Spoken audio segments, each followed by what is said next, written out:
നമസ്കാരം. Fast cricket വാർത്തയുടെ പുതിയ വീഡിയോയിലേക്ക് എല്ലാവർക്കും സ്വാഗതം. ക്രിക്കറ്റ് ലോകത്തെ ഏറ്റവും പുതിയ വാർത്തകൾ അറിയാൻ ഈ ചാനൽ സബ്സ്ക്രൈബ് ചെയ്യാൻ മറക്കരുത്.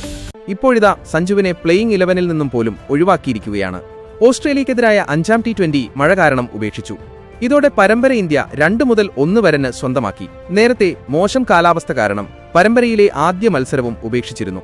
2ാം മത്സരത്തിൽ 4 വിക്കറ്റിന് തോൽവി വഴങ്ങിയ ഇന്ത്യ ഹോബാർട്ടിലും കറാറയിലും മികച്ച വിജയങ്ങൾ സ്വന്തമാക്കിയാണ് പരമ്പരയിലേക്ക് തിരിച്ചെത്തിയത്. ശനിയാഴ്ച വിജയിച്ചിരുന്നെങ്കിൽ ഓസ്ട്രേലിയയ്ക്ക് പരമ്പര സമനിലയിലെത്തിക്കാമായിരുന്നു. എന്നാൽ കനത്ത മഴയും ഇടിമിന്നലും തുടർന്നതോടെ മത്സരം ഉപേക്ഷിക്കാൻ തീരുമാനിക്കുകയായിരുന്നു. മത്സരത്തിൽ ഇന്ത്യയ്ക്ക് മികച്ച തുടക്കം ലഭിച്ചതിന് പിന്നാലെയാണ് മഴയെത്തിയത്. 4.5 ഓവറിൽ വിക്കറ്റ് നഷ്ടം കൂടാതെ 52 റൺസെന്ന നിലയിലായിരുന്നു ഇന്ത്യ. ഇടിമിന്നലും മഴയും തുടർന്നതോടെ ഗാലറിയിലെ ലോവർ സ്റ്റാൻഡുകളിൽ നിന്നുൾപ്പെടെ കാണികളെ നീക്കി. ഓപ്പണർമാരായ അഭിഷേക് ശർമ്മയും 13 പന്തിൽ 23, ശുഭ്മാൻ ഗില്ലും 16 പന്തിൽ 29 ഇന്ത്യയ്ക്കായി തിളങ്ങി. പരമ്പരയിലുടനീളം ഫോം കണ്ടെത്താൻ വിഷമിച്ച ഗിൽ തുടക്കം മുതൽ ഓസീസ് ബോളർമാരെ പ്രഹരിച്ചു. നേരിട്ട് 2ാം പന്തിൽ തന്നെ ഫോറടിച്ച ഗിൽ 3ാം ഓവറിൽ തുടർച്ചയായി 4 പന്തുകൾ ബൗണ്ടറി കടത്തി. ഇതുവരെ ആകെ 6 ഫോറുകളാണ് ഗിൽ അടിച്ചത്. അഭിഷേക് ശർമ്മ ഒരു 6ഉം ഒരു 4ഉം അടിച്ചു. T20-ൽ 1000 റൺസ് എന്ന നാഴികക്കല്ലും അഭിഷേക് ശർമ്മ പിന്നിട്ടു. ഏറ്റവും കുറഞ്ഞ പന്തിൽ 528 1000 റൺസ് പിന്നിടുന്ന താരമെന്ന റെക്കോർഡും അഭിഷേകിന്റെ പേരിലായി. ഇന്ത്യൻ ക്യാപ്റ്റൻ സൂര്യകുമാർ യാദവിന്റെ 573 റെക്കോർഡാണ് തകർത്തത്. ഏറ്റവും കുറവ് ഇന്നിംഗ്സുകളിൽ നിന്ന് ഈ നേട്ടം കൈവരിക്കുന്ന ഇന്ത്യൻ താരങ്ങളിൽ വിരാട് കോഹ്ലിക്ക് പിന്നിൽ 2ാം സ്ഥാനത്താണ് അഭിഷേക് ശർമ്മ. വിരാട് കോഹ്ലി 27 ഇന്നിംഗ്സുകളിൽ നിന്ന് 1000 റൺസ് തികച്ചപ്പോൾ അഭിഷേക് നേട്ടത്തിലെത്താനെടുത്തത് 28 ഇന്നിംഗ്സുകൾ. ഓസ്ട്രേലിയക്കെതിരായ 5ാമത്തെയും അവസാനത്തെയും T20-ലും തഴയപ്പെട്ടതോടെ കടുത്ത നിരാശയിലും ദുഃഖത്തിലുമാണ് മലയാളി സൂപ്പർ താരം സഞ്ജു സാംസൺ.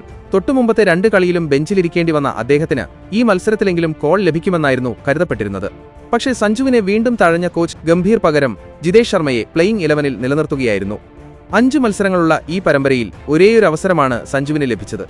2ാം T20-ലായിരുന്നു ഇത്. വെറും 2 റൺസിന് അദ്ദേഹം പുറത്താവുകയും ചെയ്തു. ഗാബയില് ഓസ്ട്രേലിയൻ ഇന്നിംഗ്സിനിടെ മഴയെ തുടർന്നു കളി തടസ്സപ്പെട്ടപ്പോൾ ഇന്ത്യൻ ടീമിന്റെ ഡ്രസ്സിംഗ് റൂം കാണിച്ചിരുന്നു. ഇവിടെ മനസ്സ് തകർന്ന് നിരാശനായിരിക്കുന്ന സഞ്ജു സാംസണിനെ കാണാമായിരുന്നു. ഇന്ത്യൻ കോച്ച് ഗൗതം ഗംഭീറും കോച്ചിംഗ് സംഘത്തിലെ മറ്റുള്ളവരും മുൻനിരയിൽ ഇരിക്കവേ ഇവർക്ക് പിറകിലായിരുന്നു സഞ്ജു ഇരുന്നത്.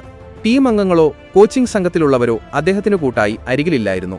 വീണ്ടും ഒരിക്കൽ കൂടി താൻ അവഗണിക്കപ്പെട്ടതിന്റെ ദുഃഖവും നിരാശയുമെല്ലാം സഞ്ജുവിന്റെ മുഖത്ത് വായിച്ചെടുക്കാം. അതിനുശേഷം ഡ്രസ്സിംഗ് റൂമിൽ നിന്നും താഴെയുള്ള ഡഗൌട്ടിലേക്ക് പോയ അദ്ദേഹം അവിടെയും അല്പസമയം പലതും ചിന്തിച്ചിരിപ്പുണ്ടായിരുന്നു. T20-ൽ 3 സെഞ്ചുറികളടക്കം നേടി ഓപ്പണിംഗിൽ വിലസവെയാണ് സഞ്ജുവിന് സ്ഥാനമൊഴിയേണ്ടി വന്നത്.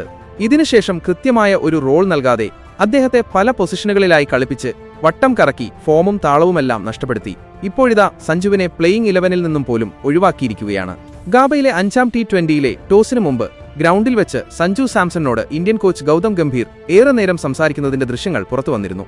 പ്ലേയിംഗ് 11-ൽ വീണ്ടും സ്ഥാനമുണ്ടാവില്ലെന്നും തന്റെ പ്ലാൻ എന്താണെന്നുമെല്ലാം കോച്ച് അദ്ദേഹത്തെ ബോധ്യപ്പെടുത്തിയിട്ടുമുണ്ടാവും.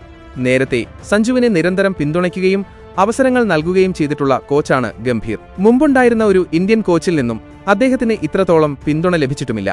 3 T20 പരമ്പരകളിലായി തുടരെ 12 മത്സരങ്ങളിലാണ് സഞ്ജുവിനെ ഓപ്പണറായി ഗംഭീർ പരീക്ഷിച്ചത്. ബംഗ്ലാദേശ്, സൗത്ത് ആഫ്രിക്ക, ഇംഗ്ലണ്ട് എന്നിവർക്കെതിരായ പരമ്പരകളിലായിരുന്നു ഇത്. ഇവയിൽ 3 സെഞ്ചുറികൾ കുറിക്കാൻ അദ്ദേഹത്തിന് സാധിക്കുകയും ചെയ്തു. പക്ഷേ കഴിഞ്ഞ ഏഷ്യാകപ്പിൽ ശുഭ്മൻ ഗിൽ വൈസ് ക്യാപ്റ്റന്റെ റോളിൽ T20 ടീമിലേക്ക് തിരികെ വിളിക്കപ്പെട്ടതോടെ സഞ്ജുവിന്റെ കഷ്ടകാലവും ആരംഭിക്കുകയായിരുന്നു. അതിനുശേഷം 3 മുതൽ മധ്യനിരയിൽ പല പൊസിഷനുകളിലായി അദ്ദേഹത്തിന് മാറി മാറി ബാറ്റ് ചെയ്യേണ്ടിയും വന്നു. ഇതോടെ സഞ്ജുവിന്റെ ഫോമിലും വലിയ ഇടിവാണുണ്ടായത്.